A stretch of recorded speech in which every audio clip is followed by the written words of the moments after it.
Grab your colored pencils and test your architectural skills in Blueprints of Mad King Ludwig.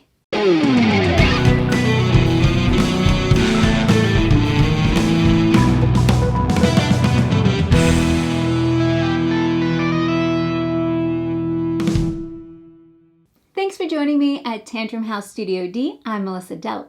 Today I'm looking at a prototype of Blueprints of Mad King Ludwig. It's a flip and write game for 1 to 5 players that takes about an hour to play. It's designed by Ted Alspach and being crowdfunded by Bezier Games. Now they sponsored this overview video, so I won't be giving any opinion or critiquing the game, just showing you what it's like so you can get a feel for it. The pieces you see in this video are prototype components and may be different from the final published game.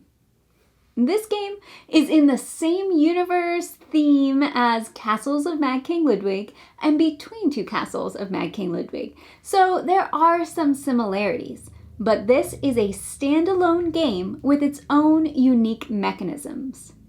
You're playing as architects, sketching a castle plan to meet the whims of the king. As you complete rooms, you'll earn valuable rewards and endgame points. The game is played over 10 rounds, and the player with the most points at the end wins. Each round has 3 steps. The player's turns, where each player takes a turn, the end of the round step, where you discard unchosen rooms and determine the turn order for the next round, and then the draw new rooms step, where you refill the market display. Each round in turn order, each player selects 1 room card from the display and then draws that room in their castle using a colored pencil matching the room's color. You have to connect an entrance from the new room to an open entrance in the castle. When you complete a room by connecting all of its entrances, you mark the leftmost empty circle of that room type. You'll get endgame points and unlock a special reward. Most of the rewards can be saved for use later. Yellow food rooms give you an extra turn that round to take another room. Blue sleeping rooms allow you to move the door positions of a room when you draw it. Gray downstairs rooms let you add a secret door to a room.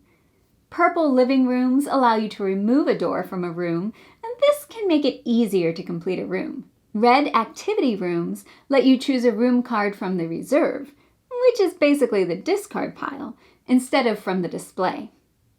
Green outdoor rooms let you expand your building area. And orange utility rooms allow you to draw more bonus cards and to score cards. Some room cards have swans on them. If you take one of those cards, you can fill in a swan on the moat track. When you get enough swans, you unlock the ability to draw a moat. It will give you points at the end of the game based on how many rooms are behind it. After everyone has taken their turn and resolved any extra turns, you move to the end of round step. You discard any remaining room cards in the display to the reserve pile. Then you determine the turn order for the next round by comparing the cards players chose that round. Turn order goes from the smallest room size card to the largest. Players keep their chosen room cards in personal piles with the most recent card on top. The player last in turn order gets to fill a go last circle. Once all 3 are filled, you unlock a special reward, which is the ability to fill in a swan or to take any other reward. You actually start off the game with one of these rewards unlocked. This gives you some flexibility if you have trouble getting certain colored room cards. For example, you need to complete green rooms to be able to build past the dotted lines. You could use your special reward to open one of the borders. In the final step of the round, you refill the display with room cards. After 10 rounds, you perform final scoring, and the player with the most points wins. You'll get points for lots of things, including the size of each room card you collected, for your completed rooms, for your moats, for a number of bonus cards equal to the number of utility rooms you've completed, for your ranking in the king's favors, and for your royal decree card, if it offered endgame points instead of a gameplay bonus. If you're familiar with Castles of Mad King Ludwig, you've probably noticed some similarities. The same types and colors of rooms are used. You're trying to match up entrances. You have king's favors you're competing for. And there are royal decrees, which were introduced in the collector's edition.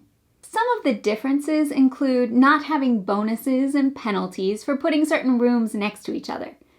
You also have the ability to save rewards. And some of the completion rewards themselves are different.